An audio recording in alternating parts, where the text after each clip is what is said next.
ምዕራፍ 10 እኔም ራሴ ጳውሎስ በእናንተ ዘንድ ፊት ለፊት ሳለው ትሑት የሆነው ከእናንተ ግን ብርቅ የምደፍራችሁ በክርስቶስ የዋህነትና ገርነት እመክራችኋለሁ። በዓለማዊ ልማድ እንደምንመላለስ በሚቆጥሩን በአንዳንዶች ላይ አምኜ ልደፍር አስባለሁ። በዚያ እምነት ግን ከእናንተ ጋር ሆኜ እንዳልደፍር እለምናችኋለሁ። በሰው ልማድ ምንም እንኳን የምንመላለስ ብንሆን እንደ ሰው ልማድ አንዋጋም። የጦር ዕቃችን ሥጋዊ አይደለምና ምሽግን ለመስበር ግን በእግዚአብሔር ፊት ብርቱ ነው። የሰውንም ሐሳብ በእግዚአብሔርም ዕውቀት ላይ የሚነሳውን ከፍ ያለውን ነገር ሁሉ እናፈርሳለን። ለክርስቶስም ለመታዘዝ አእምሮን ሁሉ እንማርካለን። መታዘዛችሁን በተፈጸመች ጊዜ አለመታዘዝን ሁሉ ልንበቀል ተዘጋጅተናል።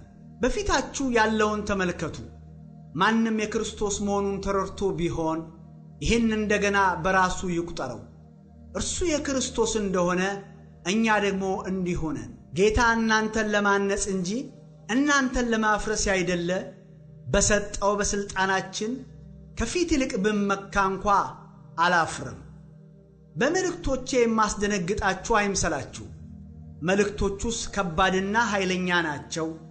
ሰውነቱ ግን ሲታይ ደካማ ነው፣ ንግግሩም የተናቀ ነው ይላሉና እንዲሁ የሚል ይህን ይቁጠረው።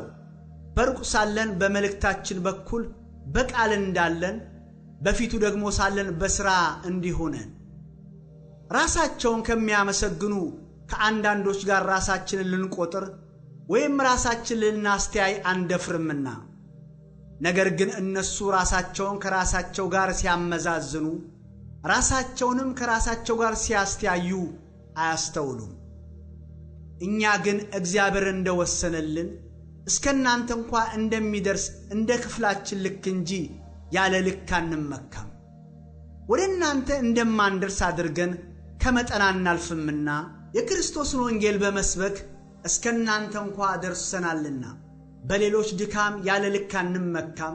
ነገር ግን እምነታችሁ ሲያድግ ከእናንተ ወዲያ ባለው አገር እስክንሰብክ ሥራችንን እየጨመርን በክፍላችን በእናንተ ዘንድ እንድንከብር ተስፋ እናደርጋለን። በሌላው ክፍል ስለተዘጋጀው ነገር አንመካም። የሚመካ ግን በጌታ ይመካ። እግዚአብሔር የሚያመሰግነው እንጂ ራሱን የሚያመሰግን እርሱ ተፈትኖ የሚወጣ አይደለምና።